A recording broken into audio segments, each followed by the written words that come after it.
सोनम वांगचुक के खिलाफ मिले 5 बड़े सबूत। बर्बाद हो गया आंदोलन, पीएम मोदी जो चाहते थे वो हो गया। सबसे बड़ा खुलासा सोनम वांगचुक की सेहत को लेकर हुआ है, जिसे सुनकर अगर आप सोनम समर्थन हैं तो भी दंग रह जाएंगे। जिन वांगचुक को देश का एक बड़ा वर्ग 3 इडियट्स का महान रेंचो समझकर पूज रहा था, उनका असली चेहरा अब सामने आ गया है। 18 दिन की भूख हड़ताल का दावा करने वाले वांगचुक का जब राम मनोहर लोहिया अस्पताल के सरकारी डॉक्टरों ने मेडिकल चेकअप किया तो उनका ब्लड शुगर 81 निकला, जो एक बिल्कुल स्वस्थ और सामान्य इंसान का होता है। सुबह की इस मेडिकल रिपोर्ट के बाद जब शाम को दोबारा जांच की बात आई तो वांगचुक ने डर के मारे ब्लड शुगर टेस्ट करवाने से ही साफ इनकार कर दिया।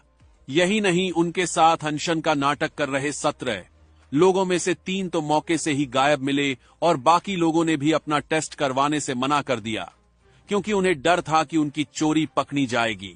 दावा तो ये भी है कि कई बार तो सोनम वांगचुक खुद कैमरे से छिपकर तकिए के नीचे मुंह छिपाते और जूस की बोतलें पीते हुए पक्षे गए हैं।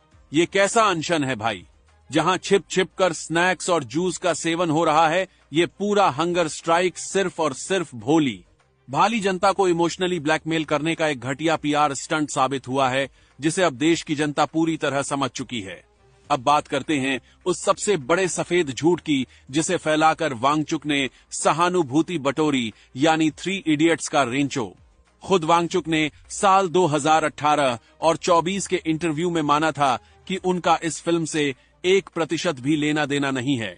आमिर खान और राजकुमार हिरानी ने भी डंके की चोट पर कह दिया है कि ये फिल्म चेतन भगत की नॉवेल पर आधारित थी और वांगचुक का इससे कोई वास्ता नहीं है। यहां तक कि चतुर का रोल करने वाले ओमी वैद्य के दावों को भी आमिर खान ने झूठा करार दिया है। लेकिन विदेशी टुक्सों पर पलने वाले प्रोपेगेंडाबाज आज भी इसी झूठ को बेचकर देश को गुमराह कर रहे हैं।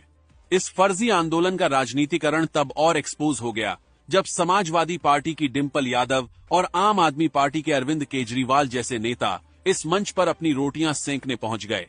केजरीवाल ने आते ही अपने पुराने 2011 के अन्ना आंदोलन की याद दिलाते हुए सीधे सीधे मोदी सरकार गिराने की धमकी दे डाली और डिंपल यादव यूपी चुनाव में बीजेपी को उखाड़ फेंकने का एजेंडा लेकर आ गईं। जरा ध्यान से देखिए कि इस मंच पर आकर कौन लोग हाजिरी लगा रहे हैं। कुणाल कामरास्वरा, भास्कर, नसरुद्दीन शाह, शबाना आजमी, प्रकाश राज, वीर दास और विशाल ददलानी, जो विदेशों में ISI एजेंटों से मिलता है। ये वही अवार्ड वापसी और टुकसे टुकसे गैंग है जिसने CA का विरोध किया, किसान आंदोलन को भकाया, कोविड वैक्सीन पर सवाल उठाए और सर्जिकल स्ट्राइक का सबूत मांगा। क्या आपको लगता है कि इन भारत विरोधी चेहरों का छात्रों या नीट परीक्षा से कोई लेना देना है? बिल्कुल नहीं। ये सब सिर्फ और सिर्फ मोदी विरोध के नाम पर देश में अस्थिरता फैलाने के लिए यहां एक साथ इकट्ठा हुए हैं।